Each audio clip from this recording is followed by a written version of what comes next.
네, 안녕하세요. 닥신TV 신재욱이고요. 제 직업 중에 하나는 유튜브에서 좋은 중고차 고르기 시리즈를 운영하고 있는 유튜브 크리에이터고요. 자, 모닝 어반에 관심 있는 분들, 경차에 관심 있는 분들은 이번 영상을 통해서 제가 꼭 짚어야 될 논점에 대해서 간결하게 정리해 드리도록 하겠습니다. 자, 빠르게 시작할게요. 첫 번째 주제입니다. 모닝 어반은 안전한가? 경차는 안전한가? 이런 차를 구입할 때 안전에 대해 고민이 많으실 겁니다. 결론부터 말씀드리면 그렇게 안전하다고 보기는 힘듭니다. 이 차는. 그 이유에 대해서 설명드리도록 하겠습니다. 홈페이지에도 보면 안전이라는 카테고리가 있습니다. 가서 보면 빈틈 없는 안전 해서 7개의 에어백이 적용되어 있다고 나옵니다. 무릎 에어백은 최고 등급인 시그니처 모델로 가야만 장착이 됩니다. 보실까요? 자, 가격표인데요. 기본적으로 스탠다드, 프레스티지 이 정도만 구입해도 기본 1350에 옵션이 추가되면 거의 1500 가까이 되는데요. 시그니처로 가면 가격이 1480, 거의 1500원입니다. 여기다가 이 추가 옵션까지 하면 거의 1800만원까지 가고요. 시그니처 등급에서 풀업 때려받고 1800으로 구입하는 사람은 아마도 없겠지만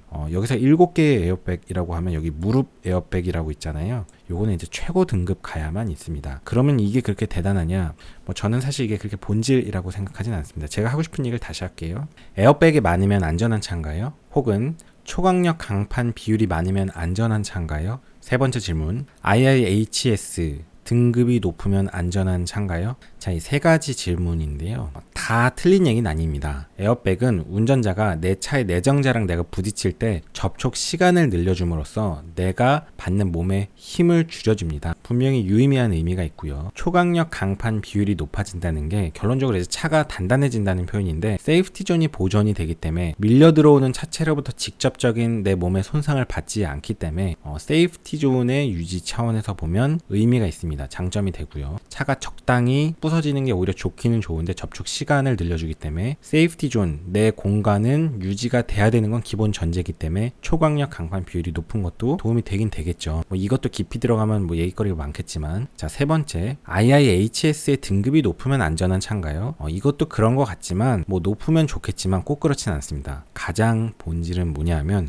공차 중량입니다. 세이프티 존이 내 실내 공간이 보존된다는 전제 조건 하에 일단은 공차 중량 높은 게 장땡입니다. 자, 미국 IIHS의 테스트는 자동차가 벽에다가 때려 박는 테스트예요. 요거랑 정확하게 똑같은 거울상이라고 하는 거는 물리적인 현상이 똑같은 그 상황은 자동차랑 똑같은 질량의 자동차가 똑같은 속도로 정면 충돌하는 게 정확하게 벽에다 때려 박는 거랑 거울상입니다. 자, IIHS의 한계는 동급의 차량에 부딪힐 때에 대한 테스트 결과예요. 모닝이 무슨 등급을 받았는지 전 찾아보지도 않았지만 아무리 높은 등급을 받았어도 그거는 동급의 차량끼리 충돌했을 때의 얘기입니다. 체급이 다르면 게임이 되지 않아요. 예를 들어서 모닝이 2톤이 넘는 대형차랑 정면 충돌해서 때려박으면 모닝이 IIHS 등급이 아무리 높아도 2톤짜리 차량이 IIHS 등급이 꽤나 낮아도 사망사고는 경차 쪽에서 먼저 일어납니다. 이 2톤짜리 차가 한 100년 전에 만들어진 쿠킹오일 차량만 아니라면 요즘 만들어지는 차들이 IIHS 등급상 어느 정도 차이가 난다 해도 그 체급의 차이가 나면 게임이 되지는 않습니다. 단 그거는 어쩔 수 없는 상황에서 에어백이 있으면 내 몸이 내 자동차에 부딪힐 때 접촉 시간을 늘려줌으로써 충분히 보호가 되고 초강력 강판 비율이 높으면 세이프티 존이 공간이 유지가 되고 IIHS의 등급이 높으면 어쨌든 주어진 상황에서 조금이라도 안전할 수는 있지만 일단 제일 중요한 건 공차 중량입니다. 체급이 다르면 실제 상황에선 게임이 되지 않습니다. 자, 그래서 실제 상황에서 일단 물리적으로 불리해요. 안전하냐라고 물어보면 이런 장치들이 있어서 그래도 좀 보완을 하지만 안전하다라고 얘기하기는 조금 무리가 있습니다. 그러면 반대로 그럼 이거 위험하냐라고 얘기하면 그렇지는 않습니다. 우리가 경차 탄다고 꼭 죽는 건 아니잖아요. 경차 타면서 사망사고가 나지만 큰 차 탄다고 해서 또 무조건 사망사고가 안 나는 것도 아니긴 해요. 물론 차이는 있지만 보다 더 중요한 거는 방어운전, 안전운전입니다. 실제로 자동차 사고에서 사망사고에 많은 기여를 하는 거는 운전자의 부주의인 경우가 더 많을 겁니다. 결론이 좀 안 나죠. 이것도 아닌 것 같고 저것도 아닌 것 같고 모든 조건이 똑같다면 경차는 안전하다고 보긴 힘들고요. 내가 방어운전으로 충분히 유의미하게 극복 가능한 수준이기 때문에 그렇게 나쁠 거는 없다라는 게 저의 생각입니다. 이거 하나만으로도 지금 영상이 거의 다 될 것 같은데 미치겠네. 할 얘기가 많은데. 자, 그래서 모닝 가격표를 잠시 보시면 제가 이 옵션 고르기는 영상을 나중에 다시 만들겠습니다. 꼭 보시기 바라고. 자, 스탠다드에서 드라이브 와이즈라는 옵션 1, 2를 선택할 수 있습니다. 드라이브 와이즈 1, 2라는 옵션을 보시면 드라이브 와이즈 1은 전방 추돌 방지 경고, 전방 추돌 방지 보조, 차량에 대해서 앞에 차량이 있으면 경고를 하고 운전자가 브레이크를 제대로 안 밟으면 보조를 해서 차를 제동을 시킵니다. 운전자가 제동을 안 하면 강제로 차량이 개입을 해서 차량을 제동을 시킵니다.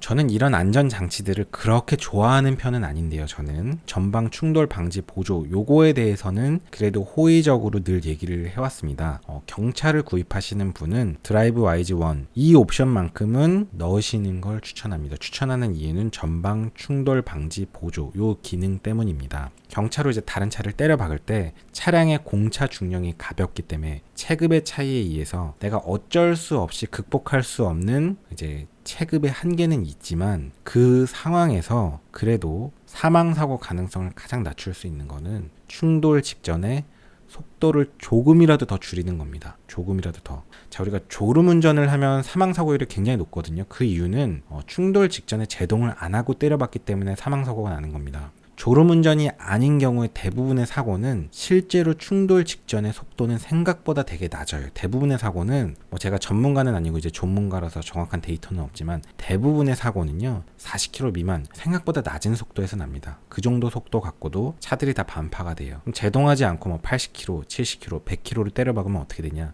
다 사망사고입니다. 그런 것들은. 그래서 IIHS에서 벽에다 때려박는 테스트 하잖아요. 그 충돌 속도가 제가 또 전문가는 아니라서 정확하게 랩을 어떻게 하는지 모르지만 그 테스트 환경의 충돌 속도가 생각보다 빠르지 않습니다. 그 이유는 빠르면 사망사고입니다. 그렇게 되면. 실제 사고는 대부분 속도를 줄이기 때문에.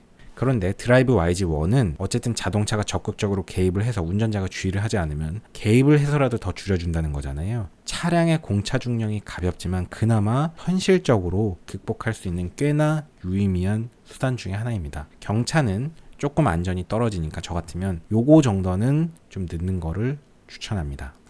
영상이 너무 길어질 것 같은데 할 얘기가 많은데 어떻게 하지? 자, 그래서 보시면 드라이브 와이즈 1이라는 옵션이 스탠다드에서는 55만원, 프레스티지에서도 55만원입니다. 자, 그래서 보시면 스탠다드 1195만원, 대충 1200이라고 치고 그 옵션은 꼭 넣으시길 바라기 때문에 1250만원부터 경차 모닝은 시작합니다. 옵션 고르기 영상에서 나중에 하겠지만 스탠다드 구입하기가 참 쉽지는 않습니다. 제가 이제 깡통을 좋아하지만 긴 영상 봐주셔서 감사합니다. 수고하셨습니다.